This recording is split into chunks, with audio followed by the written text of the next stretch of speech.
Hold on.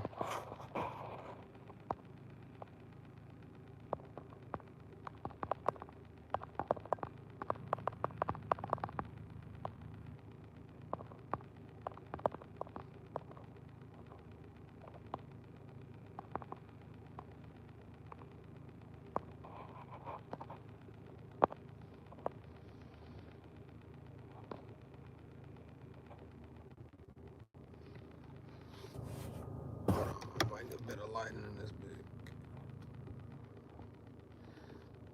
Well, let's good. Let's spark this conversation up before we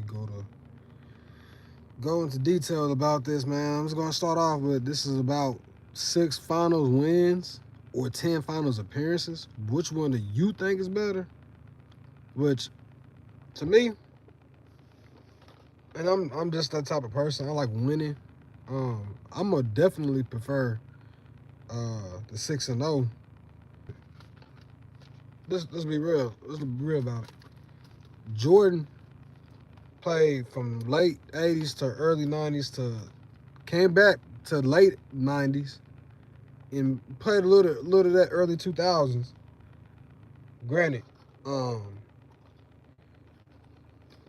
he took breaks in between. You could say breaks, which I mean was, but he went to go play another sport and then came back and did another three-peat.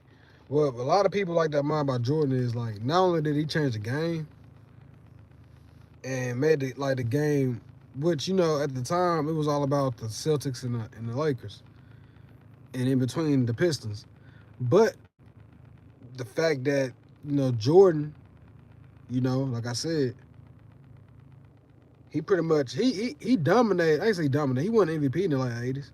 He did his thing in the late '80s. Then coming to the '90s, we all know like this dude was the future of the league. And so what he did was he adapted. Once Phil Jackson came in and implemented that triangle offense, it was hard to beat him, which they would never beat after that. Like they never lost in the finals. They lost to the Orlando Magics, but that was like in the conference finals, But the fact that like he won a three-peat, took a break, came back and did another three-peat. That's some shit you will never see again.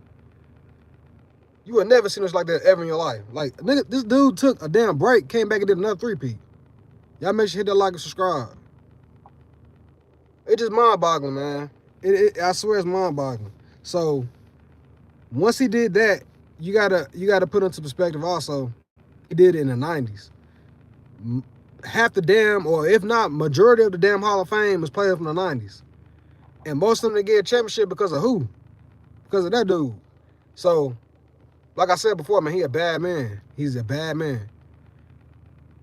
Now, on the ladder, you got LeBron. LeBron, who came into the league, he was the chosen one. The king. Y'all make sure to like and subscribe. The king, he came in, changed the league.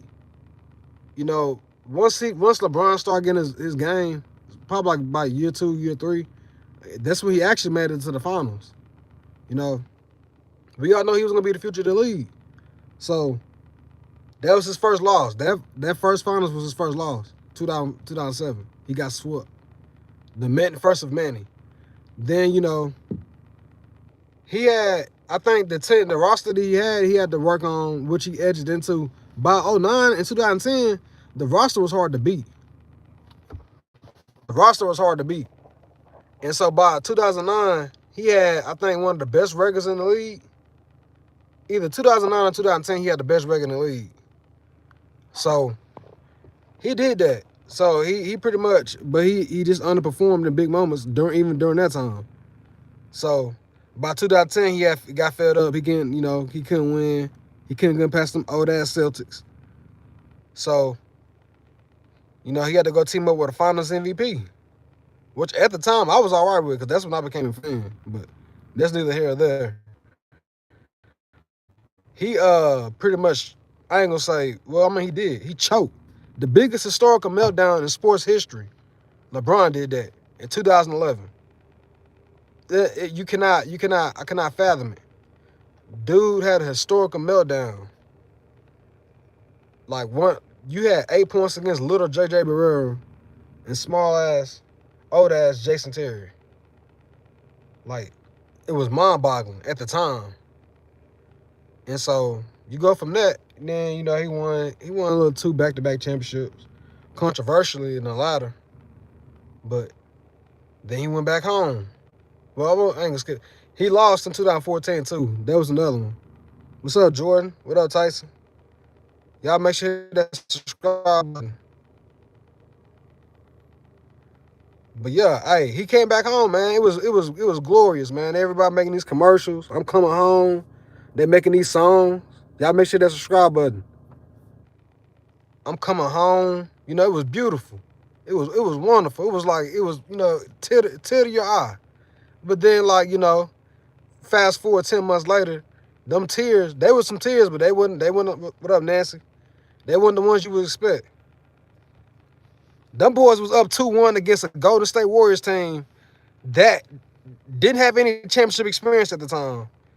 And then not only that, you was down, you was without your players. You didn't have Kyrie, you didn't have Kevin Love, but you was up 2-1 going into your house.